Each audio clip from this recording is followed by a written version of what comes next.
Hello everybody, tonight we have a phenomenal guest with us today. This woman is globally known as one of the world's most active environmental activists. You may know her younger form from the hit viral web video titled, "The Girl Who Silenced the World in 5 Minutes," none other than Severn Suzuki. Hello Larry. So Severn, let's start off with the United Nations speech. Wow was all I could say to that. How old were you when you made that speech? 15? 16 actually. Yes, 16. Can you just give us a brief history of that speech? Well, back when I was in my first environment group, the Environmental Children's Organization, we heard word of the next United Nations meeting in Brazil, so we thought this could be our chance to finally get a public word across where it matters. So through some very hard work we managed to fund enough money to travel there to give our speech, and it was risky but it was a success and it kick-started our lives basically. It was definitely a defining moment in my life. Yes, so I must know, that speech was very powerful and touched the hearts of every single delegate in that room. What was your inspiration towards writing a speech like that? Well, it was not just me who wrote that. It was the thoughts and words of every individual in the group. But as for inspiration, you can guess my father played a very big role in my view on the environment. Also, the land of Vancouver, British Columbia played a big role in it. When I was growing up, Vancouver was a rich and vibrant, resourceful place, and it was just so beautiful. After learning about the environment and how bad it's getting, I just could not bear to see such a place perish, so I set out on the quest for change. Yes, you did your part in the fight for environmental management, did not you? So I understand you went through quite a bit of schooling. Yes, I went to Yale University to study ecology and evolutionary biology, and I also went to the University of Victoria to study ethnobotancy. So do you believe that academic education is a big part of learning about environmental resource management? Oh yes, it's good to know how to scientifically support your ideas and thoughts to better combat the naysayers.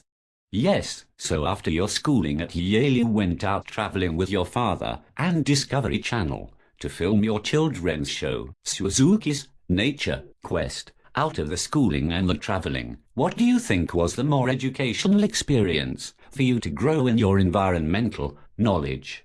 Well, flat out, I would say the traveling was more of a growing experience, you can say.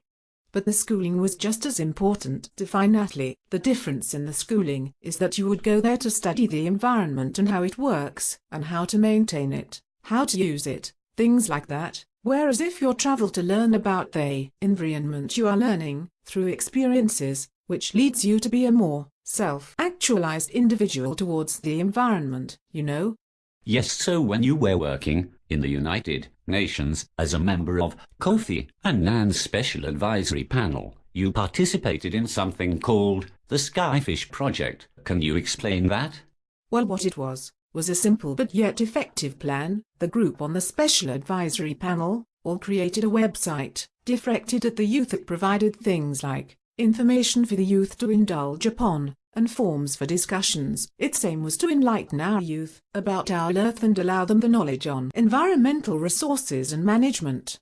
The Skyfish Project was linked to the following project called the Recognition of Responsibility Project, which was basically displaying the Skyfish site and all of its contents and youth to the United Nations delegates. It was basically trying to say that if children could recognize that we have a global responsibility to ensure the maintenance of our planet for future generations, then why can't you?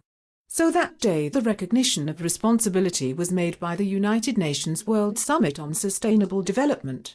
It was simple, yet effective. Yes, it was. So how do you think this world is progressing towards environmental maintenance?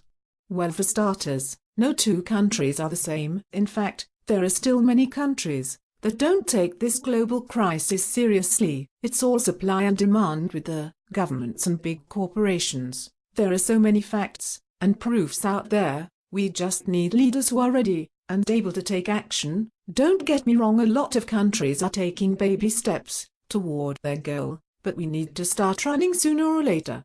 Wait, so what about the poor countries that can't afford this green technology, such as hydro cars and wind turbines? Well, Most of these poor countries is where first world countries are getting their resources from. Also, although globally green-powered technology is needed in these so-called poor countries, it is more likely that there will be as much air pollution, dirty lakes and destroyed habitats.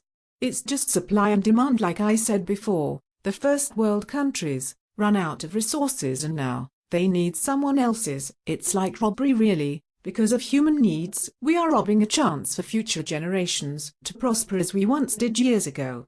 If you think you can just chop down a forest and plant a couple trees and be happy, you are mistaken. Trees don't grow overnight. We need to move faster before we run out of time. And that last point you proclaimed ties back to your famous philosophy. If you cannot fix it, then do not break it. Pleasure having you today with us, Severn Suzuki. We will be back after these messages.